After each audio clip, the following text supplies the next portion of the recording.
In this video, I'm going to show you how you can easily send GIF in Instagram comments.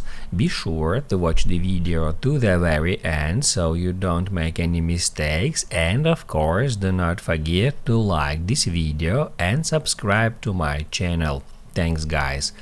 So let's get started, and first off, open up Instagram app, and then let's just go to the comments in someone's post. To do that, I'm just gonna tap at that icon, and then if we want to send GIF to that comments, all we have to do is just tap at that GIF icon.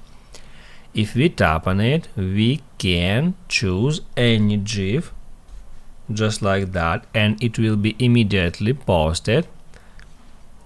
Also, we can search for any GIF just like that, and if you don't have this option here, you probably need to update your Instagram app. So just go to the App Store or Play Market, search for Instagram, and then make sure this button says open. If it says update, just tap on it to get the latest version, and after that GIF feature should appear in your Instagram.